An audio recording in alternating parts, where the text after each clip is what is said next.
नमस्कार। मैं सुनीता कथा मंथन में आप सबका स्वागत करती हूँ। कथा मंथन में आज सुनिए ओ हेनरी जी की कहानी 20 साल बाद। एक पुलिस अधिकारी बड़ी फुर्ती से सड़क पर गश्त लगा रहा था।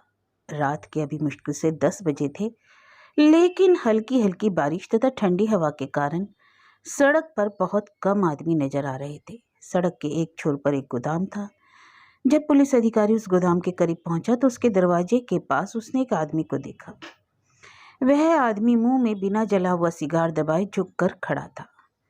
पुलिस अधिकारी उसके पास गया तो उस आदमी ने कहा, मैं यहाँ अपने एक दोस्त का इंतजार कर रहा हूँ। हमने 20 वर्ष पहले यहाँ मिलने का वादा किया था।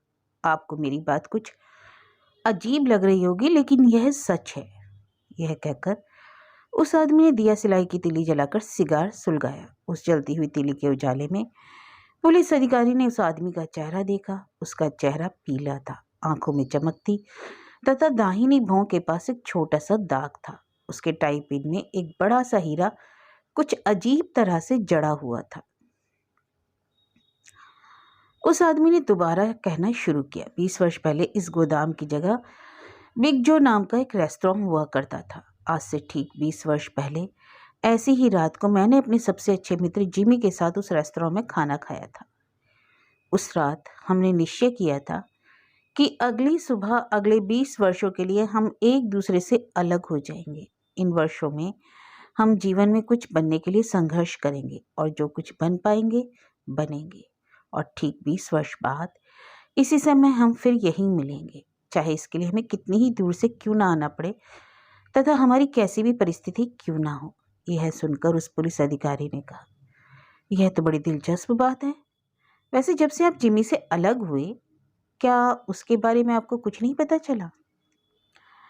कुछ समय तक तो हम एक दूसरे को पत्र भेजते रहे, लेकिन यह पत्र व्यवहार केवल 1-1.5 साल तक ही चल सका। उसके बाद बंद हो गया। पर मुझे पूरा विश्वास है कि यदि जिमी जीवित होगा तो मुझसे मिलने जरूर आएगा। मैं 1000 किलोमीटर दूर से उससे मिलने के लिए यहाँ आया हूँ। यह कहने के बाद उस आदमी ने अपनी घड़ी देखी। घड़ी में भी छोटे छोटे हीरे जड़े हुए थे। पुलिस अधिकारी ने अपना डंडा घुमाया और वहां से चला गया। करीब 20 मिनट बाद एक लंबा आदमी उस आदमी के पास आया। उसने ओवरकोट पहना हुआ था तथा कॉलर से कानों को ढका हुआ था। उसने पूछा, क्या तुम बॉब हो? तुम क्या जिमी वेल्स हो? इंतजार करने वाले आदमी ने खुशी से लगभग चिल्लाते हुए कहा। उस लंबे आदमी ने खुशी से उसके हाथों को अपने हाथों में थाम लिया और बोला, हाँ बॉब, चलो चलो अब किसी अच्छी जगह पर बैठे और बीते दिनों की बातें करें। और दोनों एक दूसरे का हाथ थामे हुए चल पड़े।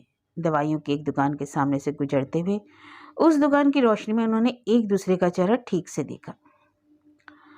बॉब को उस लंबे आदमी का चेहरा देखकर कुछ संदेह हुआ। फिर वह अचानक गुस्से में भड़क कर बोला, तुम जिमी वेल्स नहीं हो? मैं मानता हूँ कि 20 वर्षों का समय बहुत अधिक होता है, लेकिन इतना अधिक भी नहीं कि एक आदमी की नाक चौड़ी से पतली हो जाए।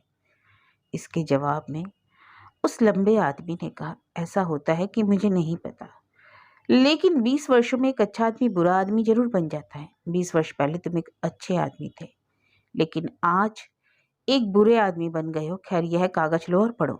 बॉब ने कागज का टुकड़ा उसके हाथ से ले लिया और पढ़ने लगा। जब उसने कागज को पूरा पढ़ लिया तो उसके हाथ कांपने लगे। कागज में लिखा था, बॉब, हमने जहाँ मिलने का वादा तय किया था वहाँ मैं बिल्कुल ठीक समय पर पहुँच गया, पर जब तुम सिगार सुलगाने के लिए दिया सिलाई जला रहे थे तो मैंने तुम्हारा चेहरा देखा और मुझे यह देखकर बहुत आश्चर्य हुआ कि तुम वही आदमी हो जिसकी तलाश शिकागो पुलिस कर रही है।